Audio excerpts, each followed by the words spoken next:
Good morning all of you. कैसे हैं आप सभी?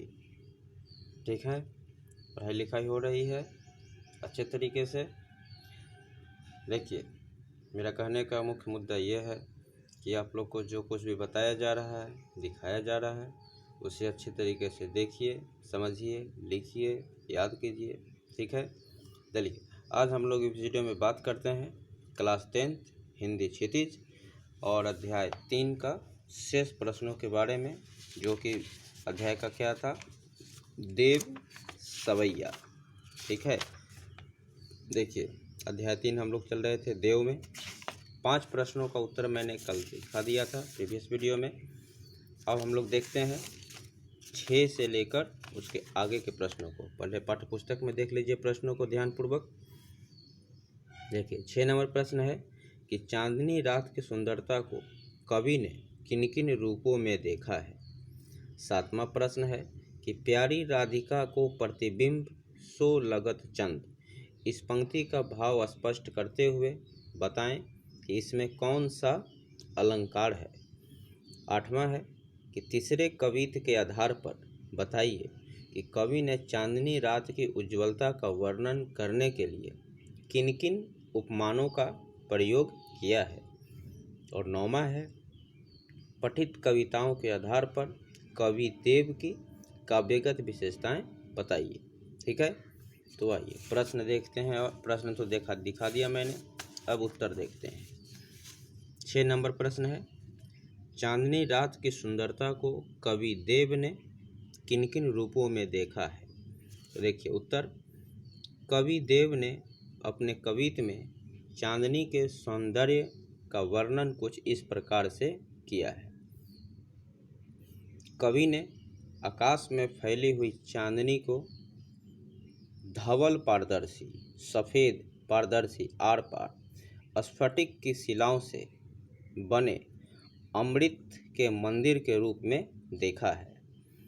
दूसरा, कवि ने चांदनी को दही के समुद्र के तेजी से उमड़कर चारों ओर फैल जाने के स्वरूप को धारण किए हुए चित्रित किया है। किसको? चांदनी रात को। कवि देव ने चांदनी को एक ऐसे आंगन के फर्श के रूप में देखा है, आंगन फरस बंद कविता की पंक्तियों में आया था, जिस पर दूध का फेन सर्वत्र फैला हुआ है। उस आंगन के चारों ओर कहीं भी कोई दीवार नहीं है। उन्होंने किन्होंने? देव ने चांदनी रात में तारा को झिलमिल करती हुई नायिका के रूप में देखा है। कवि को चंद्रमा में राधा का रूप दिखाई दे रहा है।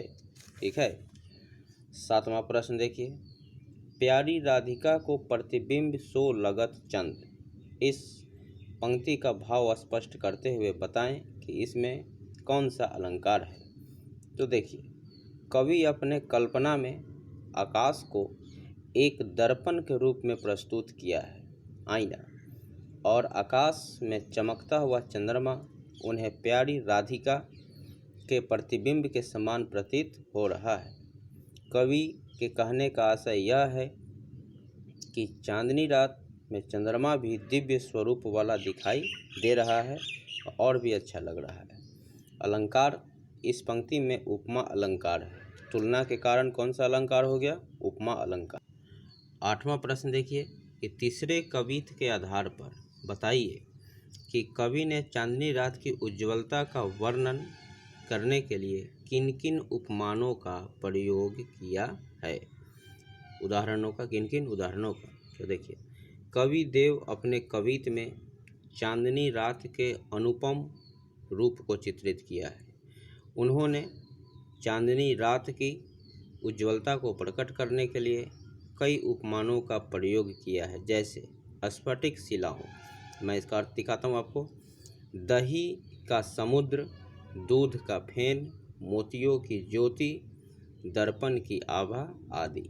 ठीक है, 9वां देखिए, पठित कविताओं के आधार पर कवि देव की काव्यगत विशेषताएं बताइए।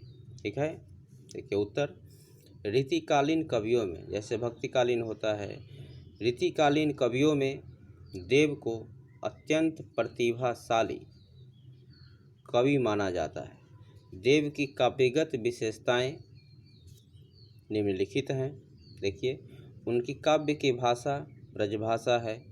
भाषा का छंदोबद्ध, छंद के रूप में बंद प्रयोग किया गया है। छंद के रूप में कवित एवं सवैया छंद का प्रयोग है।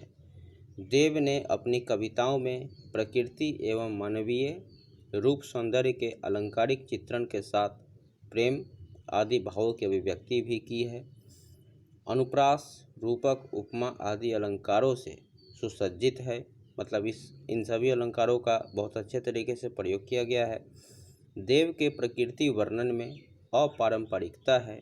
जैसे वसंत का वर्णन एक बालक के रूप में किया गया है। देव के कवित्व में श्री कृष्ण की राजसी शोभा के वर्णन में रीतिकालीन सामंती संस्कृति के तत्व का आभास मिलता है।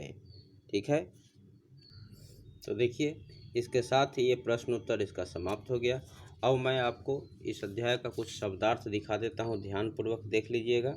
ठीक है, देखिए, मंजू मतलब सुंदर, कटी मतलब कमर, किंकिनी करधनी कमर में पहनने वाला आभूषण। इसके बाद देख लीजिएगा ध्यानपूर्वक, लसय, हुलसय, किरीट, मुखचंद, जुन्हाई, द्रुम, सुमन झिंगोला, केकी, कीर, हलावे हुलसावे, उतारो करे राई नोन। ये मैंने आपको दिखाया था। जिस बच्चे को नज़र लगी हो उसके सिर के चारों ओर राई नमक घुमाकर आग में जलाने का टुटका। कंजकली, चटकारी, गुलाब चटकारी दे। फटिक, स्फटिक, इसका प्रयोग बहुत बार हुआ है। प्राकृतिक क्रिस्टल, क्रिस्टल समझ रहे हैं, प्राकृतिक क्रिस्टल प्रिज्म के जैसा। शिलानी, शिला पर। उदधी, समुद्र। मैं शब्द सिर्फ बोल रहा हूँ, अर्थ आप लोग देख लीजिए, इसको याद कर लीजिएगा। ठीक है, तो मिलते हैं हम लोग नेक्स्ट वीडियो में एक नए अध्याय के साथ।